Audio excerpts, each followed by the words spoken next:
to welcome Amir Segal from Airbnb. His role is Head of Global Field Operations. Please join me in welcoming Amir.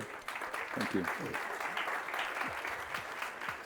So Amir, you can see that there's a lot of property managers here representing many different units, and I'm so glad that you're coming here. We're doing this in a stand-up conversation today. We have a few questions that we want to get going, but this is also now a perfect opportunity for you to ask questions, and I'm sure you have tons of questions to Amir. Obviously, Airbnb is a public traded company, so there is limitations to the answer that Amir can provide. We'll make sure we'll get as much out of him as we can, but please be with us. That's just normal procedures. Public traded companies cannot talk about existing and future business as long as it's not past their quarterly reporting. Yeah, well, yes and no. We can share more because we are a public company. That's right. So we can share some numbers, but only within the means that Simon described. So before we get going, Amir, please introduce yourself quickly. I hear, by the way, that this is a very luxury here. You can ask questions in Hebrew, English, Spanish, and French. So that makes it a lot easier for me as a moderator. So also for you French-speaking people, because I know French are a little bit more shy in this crowd. And we know we have a lot of French property managers here, companies here. So please feel free. You can ask your questions in French. Of course, you will get the answer in English because they're being interpreted and translated as such. So let's get going. Amir, what are you doing at Airbnb? Sure. So first I'll introduce myself. As Simon said, my name's Amir. I'm originally from Israel, but I'm also French. So again, happy to take questions in French. So I lead Airbnb's Global Field Operations. That doesn't mean probably a lot to many of you, so I can explain quickly. Basically, I have three hats at Airbnb. One is leading our key accounts team. So this is all of the partnerships that we have with enterprise partners or with API partners such as Avantio. So this is a global team that leads basically every partnership that we have with a software partner or any partner that has 300 listings or more on Airbnb. Then I also lead our revenue operations team. So this is the team that does all of our forecasting, all of our data, all of our goal setting for all of our global field teams, which are located, and probably a lot of you here in the crowd have interacted with our local field teams. Those are the teams that manage their relationships with smaller property managers or mid-sized property managers such as yourselves. And then lastly, I still lead also our Hotel Tonight supply team. So I joined Airbnb close to 4 years ago as part of the Hotel Tonight acquisition. So Hotel Tonight, for those of you who don't know, is a mobile app for booking last-minute hotel deals. And I used to be part of that company that was acquired by Airbnb back in 2019. Excellent. So a lot of responsibility. Where does the property manager fit into your responsibility in terms of relationship? It's always hard with large companies such as Airbnb. How do we deal with them? What is our best access point? So can you just elaborate a little bit more? Where do the property management companies fit within the strategy of Airbnb? Arguably, a lot of property managers think, we're sort of the second thought because we're not individual homeowners, we're not the RBOs of this world, we're not the individual hosts. Our rating standards are maybe a little bit smaller as well. So how do they fit into your relationship, these property managers here? Sure. So first of all, Airbnb is an open marketplace, and we try to build products and services to basically anyone who wants to host on Airbnb. And in terms of the property managers, so there's probably a few angles. So one, as I mentioned, is the enterprise hosts and the medium and small-sized property managers that what we call managed hosts. And a lot of you are managed by a partner manager at Airbnb or an account manager. So part of my responsibility is to make sure that those folks that are dealing with you on a day-to-day basis have the tools that they need, they have the goals that we set for them, that they know exactly what they need to work on, interacting also with our product teams. So part of the role of those teams is to basically gather feedback from all of you and bring it back to our central teams. So I'm part of our central teams and be able to have the dialogue with our product teams to influence the roadmap. So to go and say, okay, now we have a certain feature that we need to develop that's going to help our property managers be most successful in Airbnb. So our team is going to go and basically have that conversation with the product teams and try to influence them to build something that will make your lives easier. So the sentence of our topic is the secret sauce to succeed in Airbnb or with Airbnb. Let us kick this conversation off. I think we're all like, COVID has changed the world, has changed travel behavior, consumer behavior. I'd love to have a high-level observation from you, and how do you see traveling evolving? Number one, and especially for short-term rental and vacation rental. What kind of trends do you see? How does the behavior change? Because when we were in San Antonio at the VRMA a year ago, everybody's talking about, you know, these long stays, and you travel all over the world, and you go and change houses every 6 months. And I'm a father of 5. My life hasn't changed, right? So can you elaborate a little bit more on that? Of course. So a lot has changed, and there's probably a lot we can talk about. So I'll try to touch on a few trends, and then obviously happy to double-click into any of them or answer any questions that you have. So first of all, I think what's really interesting is that demand on Airbnb has really never been stronger. Now that we're a public company, we can talk a little bit about our results. So Q2 of this year was actually the best quarter we ever had on Airbnb. It's the first time that we hit above 100 million nights and experiences booked, which is absolutely incredible. We're very proud of our results. So I would say, despite a lot of what we're seeing in the market in terms of, you know, potential recession and financial difficulties, we're seeing a lot of demand on Airbnb, and I'm sure that a lot of you, depending on where you have properties, are seeing that as well. So that's probably the first thing. This shift that we've sort of seen from, you know, staying in hotels to staying more at short-term rentals and vacation rentals is a trend that we're seeing continuing. The hotel business, because as I mentioned, part of my role is I also look at hotels, is recovering, but is recovering much slowly, and is still not where it was before the pandemic, whereas our industry, or your industry, is growing significantly. So to touch on a few specific trends, first of all, as you mentioned, Simon, long-term stays. We're definitely seeing growth in that segment. Okay. So we define long-term stays as 28 days or more on Airbnb, and that's how we measure what we call long-term stays. You might have different definitions, but we're seeing in that specific segment 25% growth year over year in Q2, as I mentioned, over Q2 of last year, and then 90% versus 2019, pre-pandemic. So this use case that maybe is not relevant for you with 5 kids. I have 3 kids of my own, so I'm also still in the same place. But a lot of people are traveling and working, staying for longer, maybe moving to a new city, trying out Airbnb or one of your properties before they decide whether they want to stay there long term, rent something for longer, or buy something. So we're seeing, you know, students that have done remote learning for a while, getting together in a place. A lot of use cases that we haven't seen pre-pandemic. So we're investing a lot in that segment, trying to develop features that are relevant.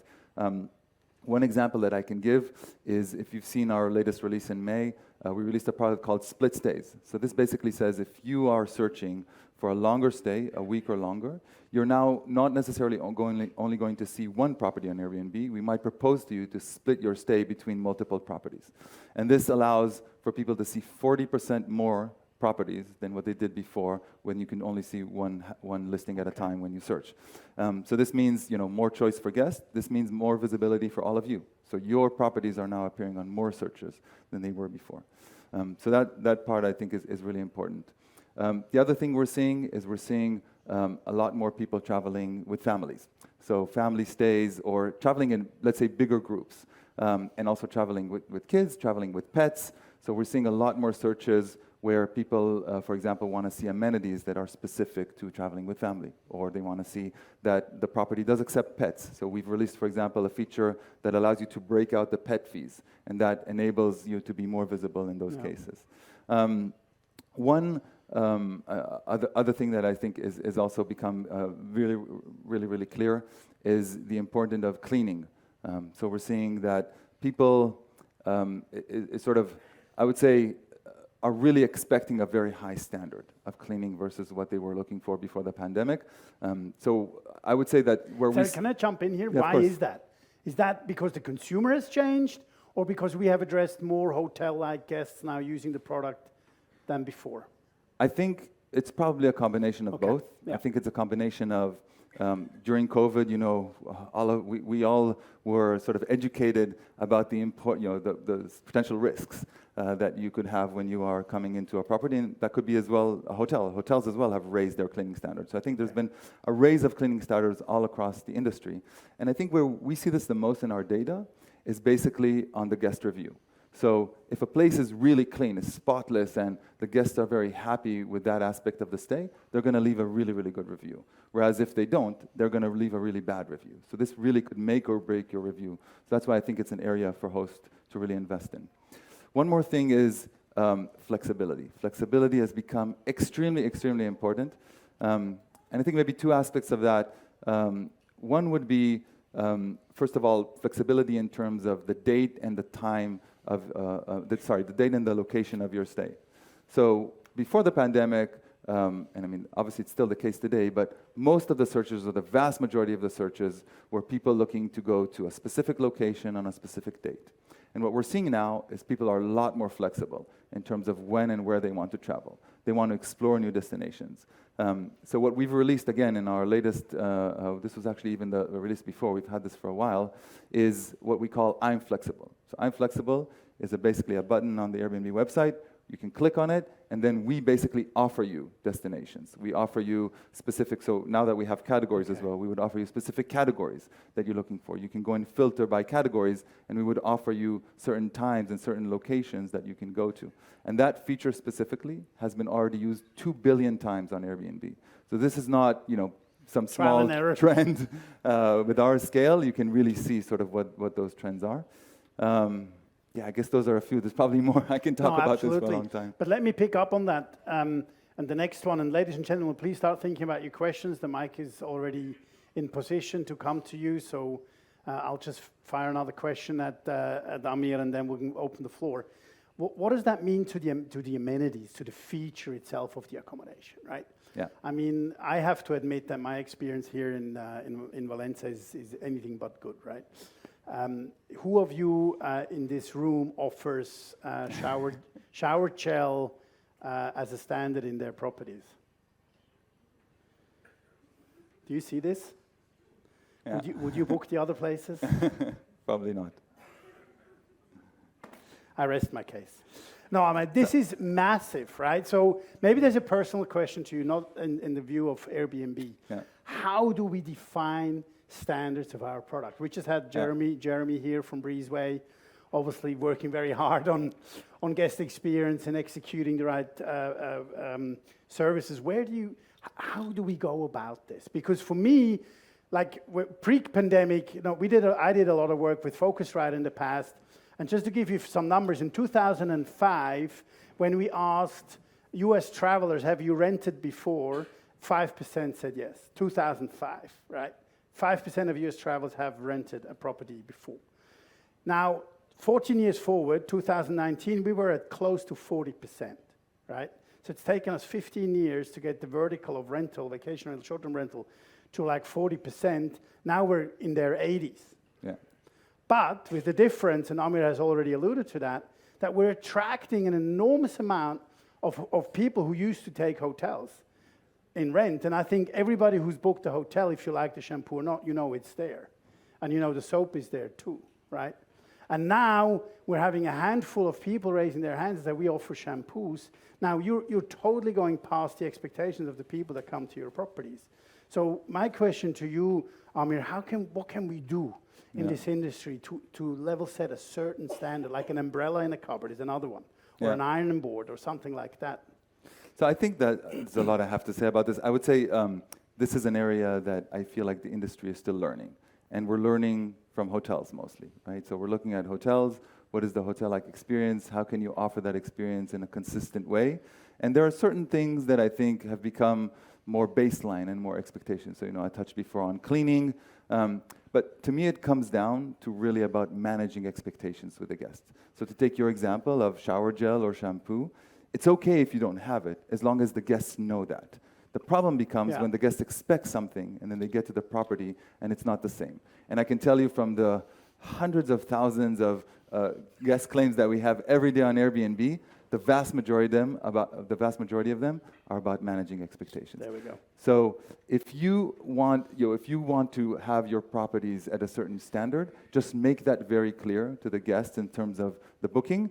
Part of it is how you present your property on Airbnb. So what do you have on the listing, how much information you have, how good the photos are, how good the explanations are.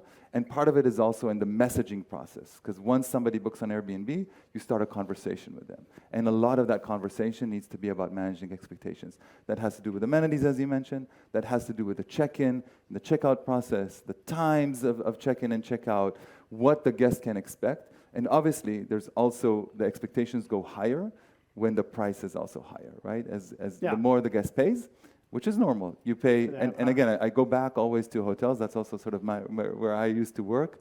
When you are booking a 5-star hotel, you have certain expectations versus when you're booking a 3-star hotel, right? So it's all, to me, about managing expectations.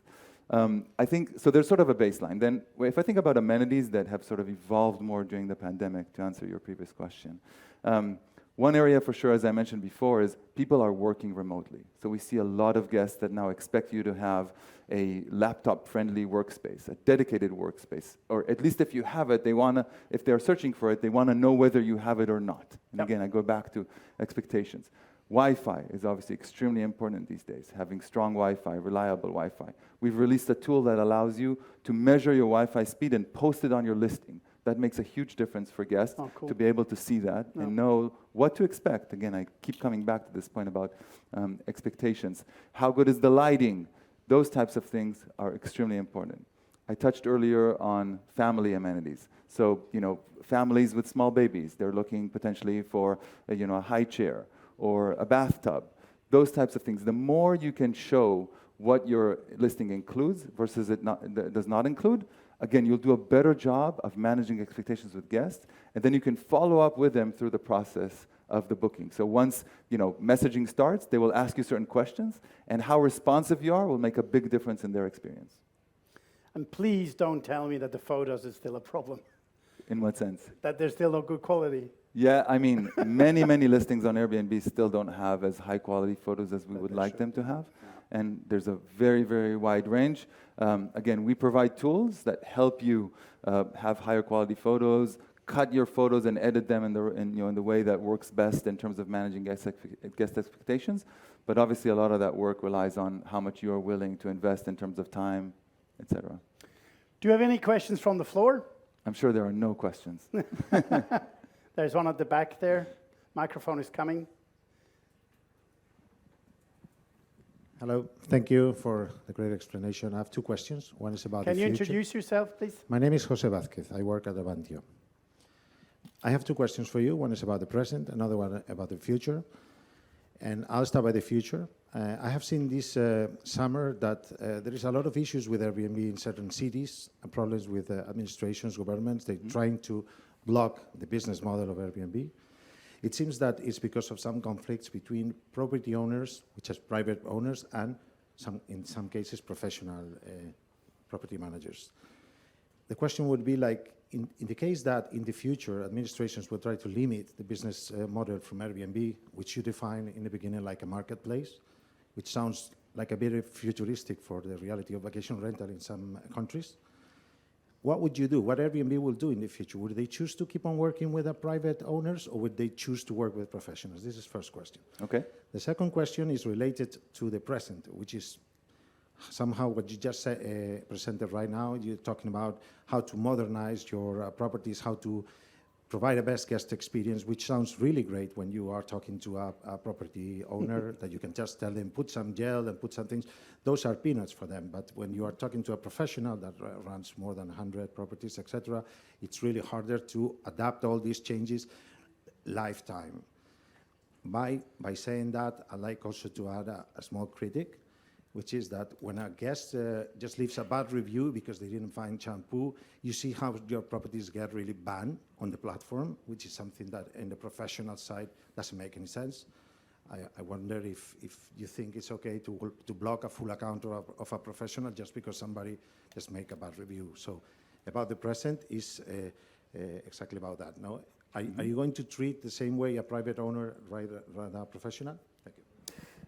Great questions. Thanks, Jose. I'll try to answer as much as I can.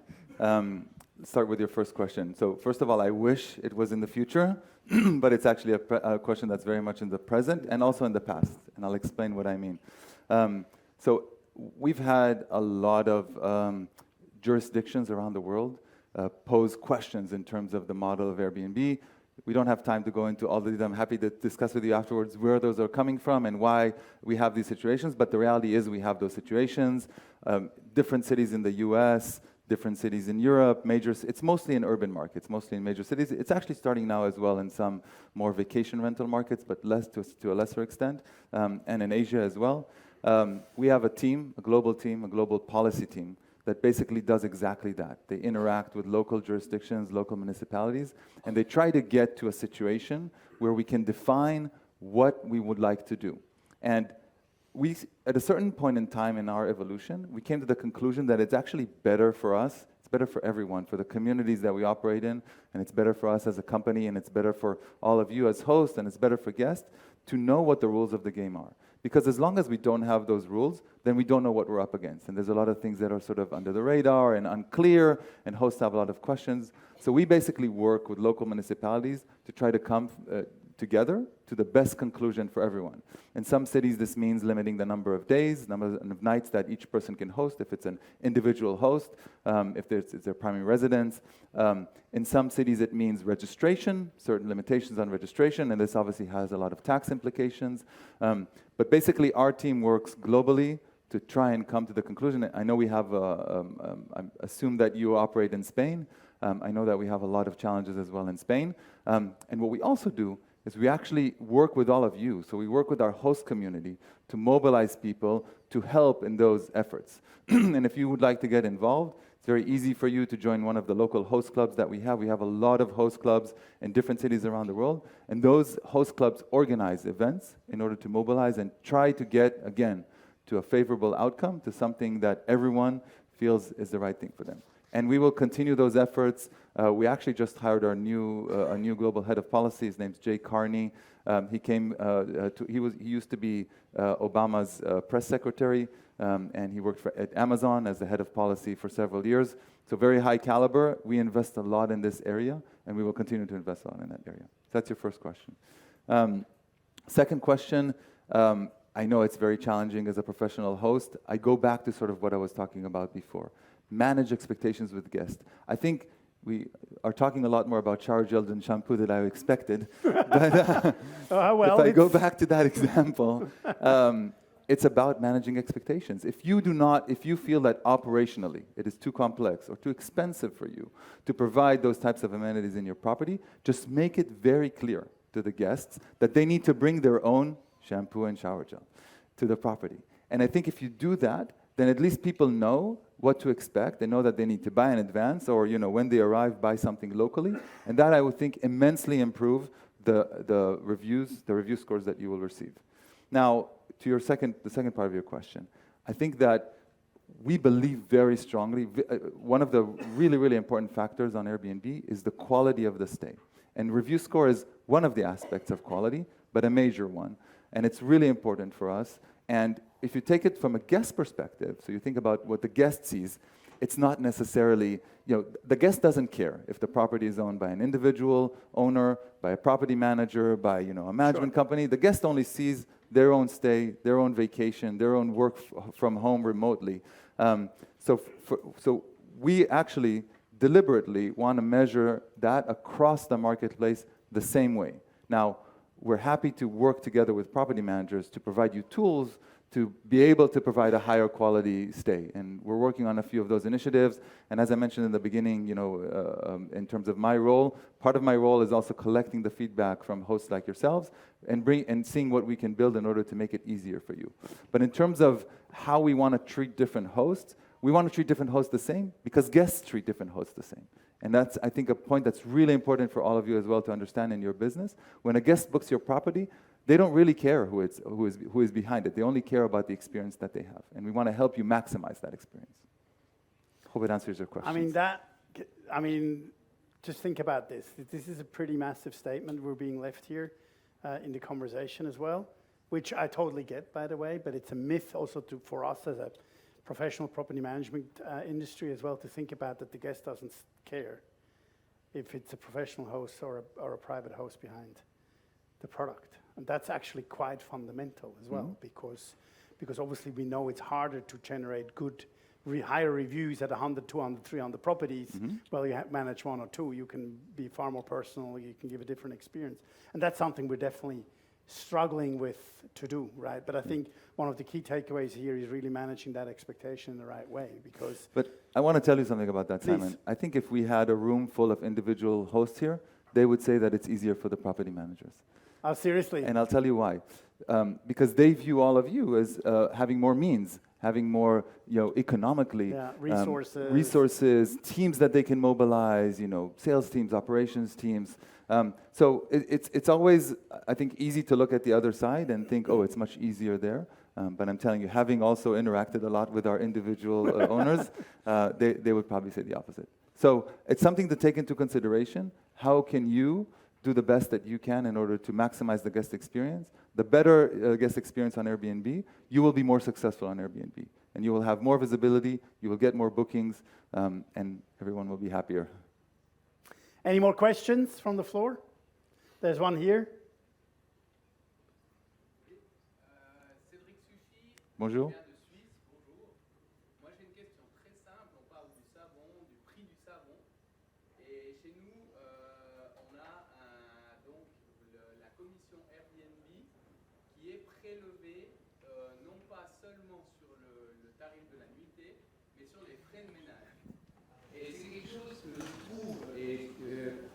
Oui, pardon, pour la traduction. Donc, on a la commission Airbnb qui s'applique en fait sur la nuitée, mais aussi sur les frais de ménage. Et ça, c'est une information de retour des propriétaires des maisons, et nous aussi, qui est dure à faire passer.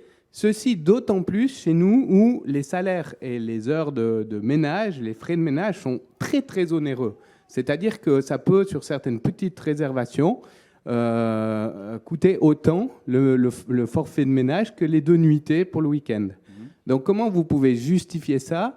Et est-ce qu'il n'y a pas quelque chose à changer là? Parce que pour nous, c'est vraiment un problème qu'on n'a pas, notamment avec d'autres Pardon, fournisseurs. c'était quoi votre prénom déjà? Cédric. Cédric.